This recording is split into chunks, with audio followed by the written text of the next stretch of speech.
Assalamualaikum warahmatullahi wabarakatuh.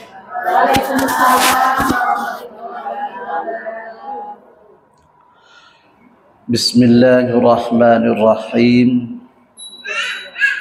Alhamdulillahilladzi allafa baina qulubina wa asbahna bi ni'matihi ikhwana. Bismillahi ma sya'allah la yasuqul khaira illallah. Bismillahi ma sya'allah la yasriqus su'a illallah.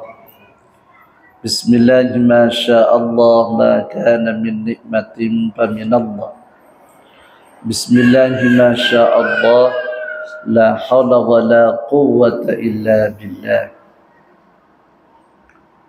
Allahumma salli ala bahjatil kamal wa tajil jalal wa bahail jamal wa syamsil wisal Sayyidina Muhammadin wa ala alihi wa ashabihi ajma'in, amma ba'du. Fadilatul mukarramin, para jamaah yang dimuliakan Allah Subhanahu wa ta'ala, mudah-mudahan yang hadir dan berkumpul di majlis ini dibarengi sehat walafiat, panjang umur, murah rizki, qabul hajah, anak keturunan kula kali jenengan mudah-mudahan dijadikan anak-anak yang soleh-solehah, dijauhi dari bala, dari musibah, dari penyakit, diberi keselamatan oleh Allah Subhanahu wa ta'ala. Para hadirin yang dimuliakan Allah,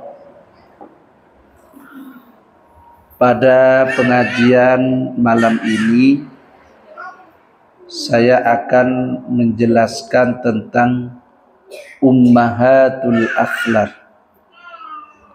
yang dijelaskan di dalam kitab Ihya Ulumuddin. Ummahatul akhlaq wa usuluha arba'atun. Al-hikmatu wasyaja'atu wal-iffatu wal-'adl. Hujjatul Islam Imam Ghazali di sini menjelaskan bahwa pondasi atau hal yang pokok di dalam akhlak itu, yang pertama adalah al-hikmah. Jadi manusia ini hidup di dunia berdoa kepada Allah, mudah-mudahan diberi hikmah. Nah, hikmah itu apa? Hikmah itu yang bisa membedakan apakah ini benar atau ini salah. Jadi akhlak yang baik itu adalah apabila seseorang sudah bisa membedakan apakah ini benar atau ini salah. Nah, oleh karena itu, untuk mencapai supaya manusia ini memperoleh hikmah, maka harus memiliki ilmu. Nah, oleh karena itu para hadirin, kita tidak boleh kemudian merasa sudah berpengetahuan. Kita harus terus mencari ilmu. Makanya utlubul ilma minal mahdi ilal lahdi. Carilah ilmu itu mulai sejak lahir sampai kepada tiang lahat. Sampai mati kita harus terus menambah ilmu pengetahuan. Nah, karena dengan ilmu itulah yang di dalam ayat Al-Quran dijelaskan, wa may yu'tal hikmata faqad utiya khairan katsira. Barang siapa yang diberi hikmah, maka orang itu diberi kebaikan yang banyak oleh Allah Subhanahu wa ta'ala, karena orang itu sudah mengetahui yang benar dan yang salah. Nah, untuk mengetahui yang benar dan yang salah itu harus dengan ilmu. Misalnya sekarang ada peristiwa pengasuh pondok pesantren Az-Zaitun bikin syariat yang macam-macam, bikin aturan-aturan ibadah yang macam-macam. Nah, itu berarti oleh Allah dia lagi ditutup ilmunya. Artinya walaupun dia itu pengasuh pondok pesantren, tapi tidak sesuai dengan syariat Islam, apa yang disampaikan tidak boleh kita ikuti. Nah, sehingga seseorang ini harus memiliki al-hikmah. Ini yang pertama. Al-hikmah itu adalah orang yang bisa membedakan antara yang benar dan yang salah. Para hadirin yang dimuliakan Allah, yang kedua, ummahatul akhlaq wa usuluha asy-syaja'ah, yaitu berani.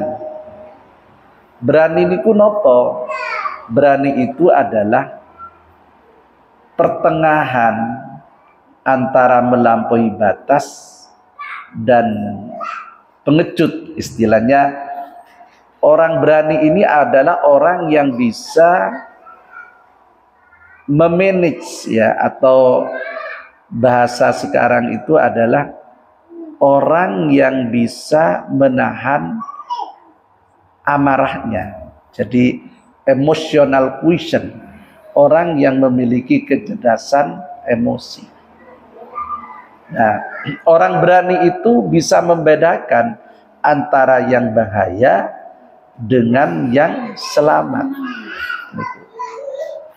Misalnya begini, ibu-ibu.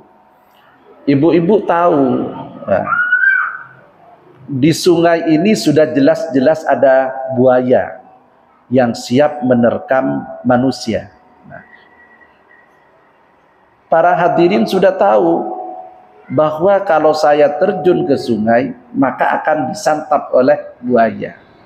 Nah, jangan karena kita memiliki keberanian dan tidak memiliki kesaktian, lalu kita meloncat ke sungai. Nah, itu namanya bukan berani, itu namanya bunuh diri. Jadi berani itu adalah orang yang bisa mempertimbangkan antara bahaya dan selamat. Makanya Imam Ghazali itu di sini menjelaskan ummahatul akhlak itu adalah asy-syaja'ah. Jadi asy-syaja'ah itu bukan berani lalu mau bunuh diri, tapi harus mempertimbangkan antara bahaya dan selamat.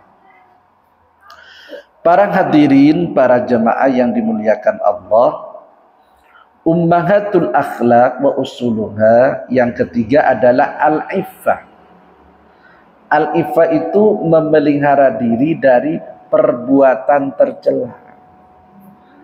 Jadi kita semua ini harus bisa menjaga diri supaya tidak berbuat tercela.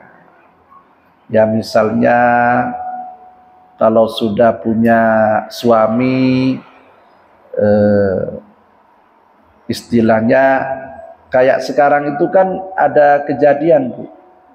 Jadi di Jawa Barat itu kejadian. ada seorang wanita itu nikah dengan 2 laki-laki. Jadi 2 bojo kali. Nah, itu terjadi di Jawa Barat. Kalau di daerah-daerah yang syariat Islam itu tidak ada, mungkin maklum lah. Ini di daerah Indonesia, di daerah Jawa Barat, di kampung, di mana kampung itu mayoritas umat Islam. Nah, ini namanya tidak al-iffah orang yang seperti ini. Jadi tidak al-iffah. Makanya al-iffah itu adalah memelihara diri dari perbuatan tercela. Para hadirin yang dimuliakan Allah, kemudian ummahatul akhlaq wa usuluha, yang keempat adalah al-adlu. Al-adlu niku wad'u syai'in fi mahallihi, menempatkan sesuatu pada tempatnya. Misalnya, karena panjenengan punya uang banyak, lalu panjenengan punya anak yang sekolah PAUD, yang biasanya anak itu diberi sangu 2.000, sampean kasih sangu 10.000, dikasih sangu sampai 100.000. Itu namanya tidak wad'u syai'in fi mahallihi. Jadi al-adlu itu menempatkan sesuatu pada tempatnya.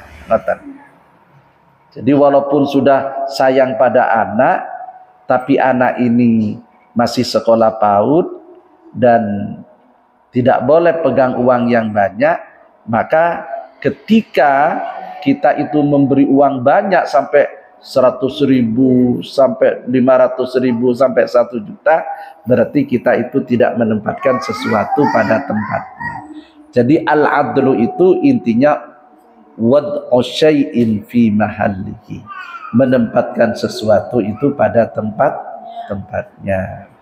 Mugi-mugi manfaat barokah dan kita memperoleh barokah dari Imam Ghazali, memperoleh barokah dari kitab Ihya Ulumuddin yang menjelaskan tentang ilmu tadi.